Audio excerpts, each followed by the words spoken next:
Salut à tout le monde, j'espère que vous allez bien. Moi c'est Nelson et aujourd'hui je vais te montrer comment tu peux sécuriser ton compte Facebook pour éviter que l'on pirate ton compte, et je te présente aussi comment tu peux faire pour le récupérer lorsque un hacker a piraté ton compte. Si tu es nouveau sur ma chaîne, n'hésite pas à t'abonner car sur cette chaîne je vais te donner des astuces et des conseils en informatique et dans le high-tech. Tout d'abord, tu vas ouvrir ton application, soit dans Facebook Live, soit dans le navigateur. Tu ouvres ton Facebook. Je préfère l'ouvrir Facebook ici. Dans la barre de menu ici en haut, dans la barre de menu, tu cliques là. Tu vas aller juste en bas, tu cherches paramètres vie privée.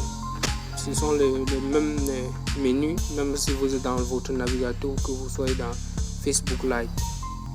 Quand vous cliquez sur paramètres vie privée, ce menu se déroule. Vous aurez l'option paramètres. Vous cliquez sur paramètres. Une fois que vous êtes dans paramètres, recherchez sécurité et connexion. Comme ici, vous cliquez sur sécurité et connexion. Une fois là, vous pouvez venir ici sur vérifier vos paramètres de sécurité. Déjà ici, tout est complet. Dans le cas où ce n'est pas complet, vous pouvez cliquer sur ces flèches pour aller gérer tout cela. Maintenant, pour la première configuration, vous allez dans authentification à 2 facteurs. Vous cliquez sur utiliser l'authentification à 2 facteurs présent ici. Vous allez ajouter un numéro de téléphone qui va recevoir un code de 5 chiffres, je crois, que Facebook va vous envoyer pour vous permettre d'authentifier votre connexion. Hormis cela, vous pouvez télécharger l'application Google Authentificator pour authentifier votre connexion. Pour plus de sécurité, vous pouvez cliquer sur code de récupération qui est ici et générer un certain nombre de codes. Vous voyez, vous allez générer un code comme ceci ici. Vous allez générer un code et Facebook peut vous demander ces codes lorsque vous avez fait pirater votre compte, et vous pouvez vous connecter avec ces codes lorsque quelqu'un vous a piraté votre compte. Nous allons retourner. Deuxièmement, lorsque vous activez l'authentification à 2 facteurs, la connexion par exemple à Instagram et d'autres applications qui vous demanderont de vous connecter à partir de votre compte Facebook va un peu déranger. Pour vous connecter à partir de ces applications, vous allez revenir dans votre compte Facebook, aller sur mot de passe d'application. Là, vous allez saisir votre mot de passe. Là, c'est confidentiel. Ici, vous allez cliquer sur produit des mots de passe d'application. Une fois que vous avez cliqué dessus, vous allez dans ce champ, vous allez renseigner le nom de l'application qui a besoin du mot de passe. Par exemple, vous pouvez saisir Instagram et Facebook va générer un code pour que vous puissiez vous connecter sur Instagram. Nous allons retourner.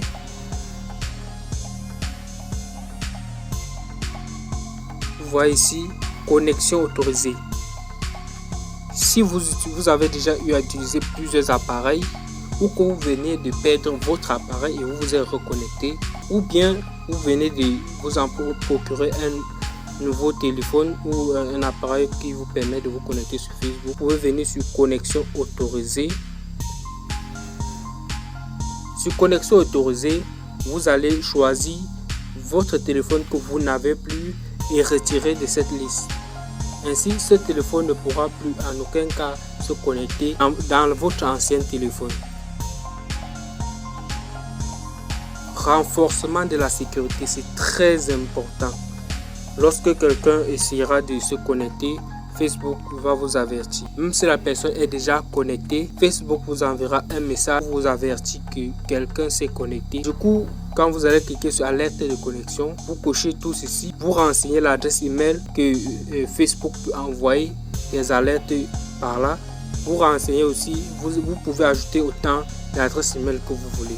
Ici, nous ne sommes que dans les débuts.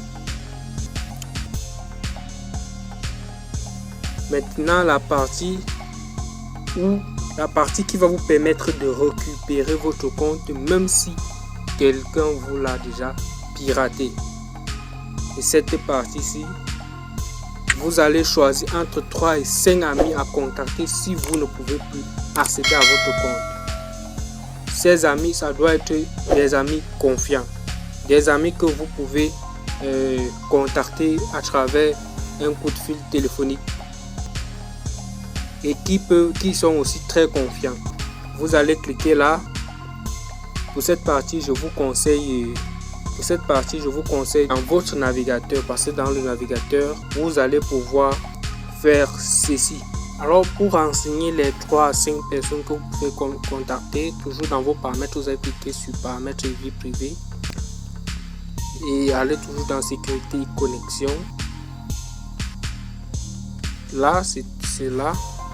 Vous cliquez, vous continuez dans votre navigateur web. Là, vous allez cliquer modifier. Si des amis ne sont pas encore ajoutés, vous allez cliquer sur modifier. Une fois ici, si vous avez par exemple 100 amis, cette astuce n'est pas très requise. Mais si vous avez les 3000, 5000, 4000, c'est que sachez que vous devez utiliser cette méthode. Vous allez cliquer par exemple, vous voyez, si vous cliquez sur suivant, vous n'êtes encore que sur A pour trouver. Et même si vous saisissez ici, par exemple, vous recherchez un nom qui commence par TA, vous voyez Facebook blanc là comme ça. Maintenant, pour aller un peu plus rapidement, vous allez venir dans la barre d'adresse ici.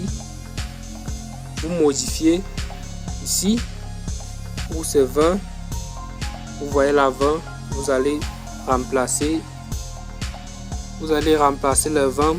Par exemple, si vous voulez rechercher un peu plus loin, vous allez mettre par exemple 1500. Et là, Facebook vous envoie un peu plus loin. Vous allez un peu utiliser votre cerveau pour pouvoir calculer exactement le nom que vous voulez choisir. À ce niveau, navigation sécurisée. Il y a une façon de piratage que les hackers appellent le phishing. Le phishing, ils vont reproduire une page web exactement comme celle de Facebook. Et lorsque vous allez arriver sur cette page, on va vous demander de vous connecter. Ça sert comme si Facebook vous demandait de vous connecter. Dès que vous renseignez vos informations de connexion sur Facebook, vous cliquez sur connexion, rien ne marche. La personne a déjà récupéré vos informations et donc vous devez éviter d'ouvrir des sites qui s'ouvrent subitement sur Facebook. Lorsque un site s'ouvre subitement sur Facebook, annulez, fermez le site. Pour plus de vérification, regardez dans la barre d'adresse pour voir si le site est fiable. D'ailleurs, ne vous connectez jamais à travers un lien que un ami ou quiconque vous envoie à travers Facebook ou par texto. Pour ce faire, vous allez cliquer ici et cocher ici pour que Facebook vous envoie des avertissements lorsque un site que vous allez ouvrir est dangereux. Je vais faire un exemple et vous allez voir comment le phishing fonctionne souvent pour que vous puissiez éviter cela.